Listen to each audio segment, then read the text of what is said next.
ரூ. 30 கொடுத்தது எப்படி ரூ. 300 ஆச்சோ, அதே மாதிரி தமிழ்நாட்டுக்கு ஒன்றிய அரசு கொடுக்கக்கூடிய நிதியும் 3 மடங்கு அதிகமாக யுபிஏ கவர்மெண்ட்ல கொடுத்த 10 வருஷத்தை விட நாங்க அதிகமாக கொடுத்திருக்கிறோம் அப்படின்னு பிரதமர் பேசியிருக்கிறாரு சார். நீங்க எங்களுக்கு 3 மடங்கு கொடுத்தீங்கல்ல யூபிஏ கவர்மெண்டோட கம்பேர் பண்ணும்போது. ஆமா. நீங்க யூபிக்கு எத்தனை மடங்கு கொடுத்தீங்க?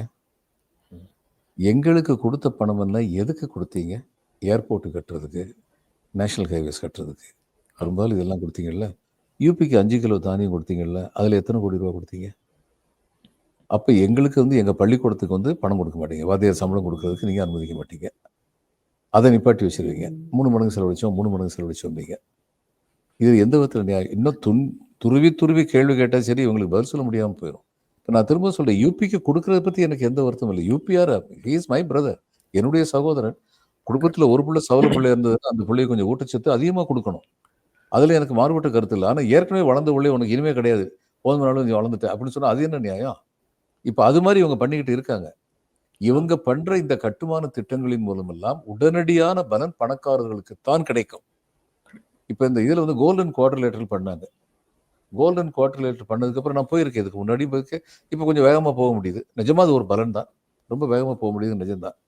ஆனால் இதுக்கு முன்னாடி நீங்கள் பார்த்தீங்கன்னா அந்த நேஷனல் ஹைவே சைடில் சின்ன ஒரு குடிசை மாதிரி போட்டு ஒரு டீ கடை வச்சுருப்பாங்க.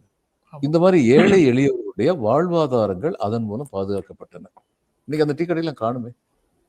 மனிதர்களுடைய அடிப்படை தேவைகள் காக்கப்பட வேண்டும், அவைகள் ஊக்குவிக்கப்பட வேண்டும். அதன் மூலம் தான் இப்போ ஹெல்த் அண்ட் எஜுகேஷன் ஏன் முக்கியம்? அமர்த்திய சென் அந்த காலத்திலே சொன்னார். ஹெல்த் ஏன் முக்கியம்னா அப்போ தான் உடல் உழைப்பு தர வேண்டிய நிலையில் உள்ளவர்கள் அதிகமான உடல் உழைப்பை தர முடியும். அந்த அன்ஸ்கில்டு லேபர் அவங்க ஏன் எஜுகேஷன் முக்கியம்? எஜுகேஷன் கிடைக்க பெற்றுவிட்டால் அன்ஸ்கில்டு லேபர் செமி ஸ்கில்டு லேபராக அடுத்த ஸ்டேஜுக்கு போவார். கல்வி அவருக்கு அந்த பயன்பாட்டை தரும். செமி ஸ்கில்டுலேருந்து ஸ்கில்டு லேபருக்கு போவார். ஸ்கில்டு லேபர்லேருந்து ஸ்மால் ஆண்டர்பிரனராக ஆவார். அவர் அன்ஸ்கில்டு லேபரை ஆரம்பித்து ஒரு 20 வருஷத்தில் ஸ்மால் ஆண்டர்பிரனராக ஆயிடுவார். அதில் சில பேர் ரொம்ப கெட்டிக்காரங்களாக இருந்தவங்க. இதில் பெட்ரோல் பம்பில் பெட்ரோல் ஊற்றிக்கிட்டு இருந்த அம்பானி எவ்வளோ பெரிய ஆளாக இருந்தாருன்னா அவருடைய சாமர்த்தியம், கெட்டிக்காரத்தனம். அது மாதிரி அதில் சில பேர் ரொம்ப பெரிய லெவலில் போவாங்க.